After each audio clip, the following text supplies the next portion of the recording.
এখন পর্যন্ত পাওয়া বেসরকারি ফলাফলে উত্তরের জনপদে নিরঙ্কুশ সংখ্যাগরিষ্ঠতা পাওয়া দল বিএনপির সঙ্গে বেশ ভালো ফাইট দিয়েছে জামায়াতে ইসলামী। রাজশাহী বিভাগে বিএনপি বেশিরভাগ আসনে বিএনপির প্রার্থীরা জয়ী হয়েছেন ঠিকই, তবে রংপুরে জামায়াতের নেতৃত্বে জোটের প্রার্থীরা দারুণ চমক দেখিয়েছেন। রিজভিনাউজের রিপোর্ট। বিএনপির নেতৃত্বাধীন জোটের সরকার গঠন এখন সময়ের ব্যাপার। নিশ্চিত করে বলা যাচ্ছে বাংলাদেশ জামায়াতে ইসলামী জোট থেকে জয়ীরা বসবেন বিরোধী দলে।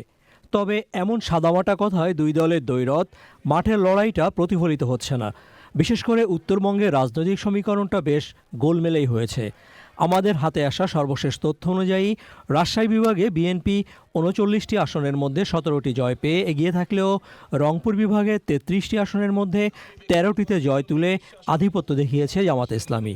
দুই বিভাগ মিলিয়ে বিএনপি পেয়েছে ২০টি আসন, জামায়াত ১৯টি, এনসিপি ২টি এবং স্বতন্ত্র প্রার্থী জয়ী হয়েছেন একটি আসনে। রাজশাহী বিভাগে রাজশাহী ২ আসনে জয়ী হয়েছেন বিএনপি প্রার্থী মিজানুর রহমান মিনু, রাজশাহী ৪-এ জামায়াতে ইসলামীর আব্দুল বারী সর্দার, নাটোর ২ আসনে বিএনপি প্রার্থী রুহুল কুদ্দুস তালুকদার দুলু, পাবনা ১-এ জামায়াতে ইসলামীর মোহাম্মদ নজিবুর রহমান জয়ী হয়েছেন।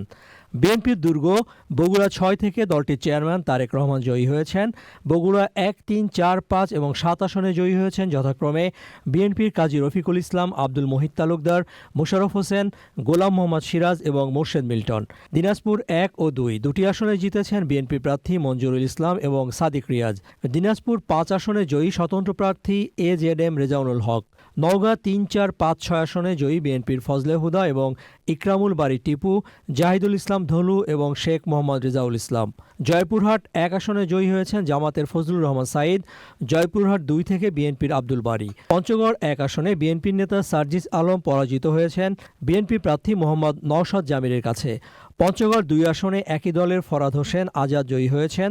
চাঁপাইনবাবগঞ্জ ১, ২, ৩ সবগুলো আসনে জয়ী জামায়াতে ইসলামের প্রার্থী কেরামত আলী, মিজানুর রহমান এবং নুরুল ইসলাম। একসময় জাতীয় পার্টির ঘাঁটি ছিল রংপুর, তবে এবার বলতে গেলে জেলার সবগুলো আসন দখল জামায়াতে ইসলামীর। এনসিপির নেতা আক্তার হোসেনের আসনটি বাদ দিলে বাকি ৫টিতে জয়ী হয়েছেন এটিএম আজহারুল ইসলাম, মাহবুবুর রহমান বেলাল, গোলাম রব্বানী এবং নুরুল আমিন। কুড়িগ্রামেও একই অবস্থা। কুড়িগ্রাম ২ আসনে জিতেছেন এনসিপি থেকে আতিকুর রহমান মুজাহিদ। বাকি ৩টি আসন কুড়িগ্রাম ১, ৩ এবং ৪ জামায়াতের দখলে। জয়ী প্রার্থীরা যথাক্রমে আনোয়ারুল ইসলাম, মাহবুবুল আলম এবং মুস্তাফিজুর রহমান। নীলফামারী ১, ২, ৩ এবং ৪ সবগুলো আসনে জামায়াতের প্রার্থী আব্দুল সাত্তার, আল ফারুক, আব্দুল লতিফ, ওবায়দুল্লাহ সালাফি এবং আব্দুল মুনতাকিম জয়ী হয়েছেন। অবশ্য লালমনিরহাটের ২টি আসন, লালমনিরহাট ২ এবং ৩ আসন থেকে বিএনপির রকুনউদ্দিন বাবুল ও আসাদুল হাবিব দুলু জয়ী হয়েছেন। গাইবান্ধা ৪ থেকে জিতেছেন বিএনপির মোহাম্মদ শামীম কায়সার, আর ৫ থেকে জামায়াতে ইসলামীর আব্দুল ওয়ারেস। রিজভিনা ওয়াজ, চ্যানেল আই।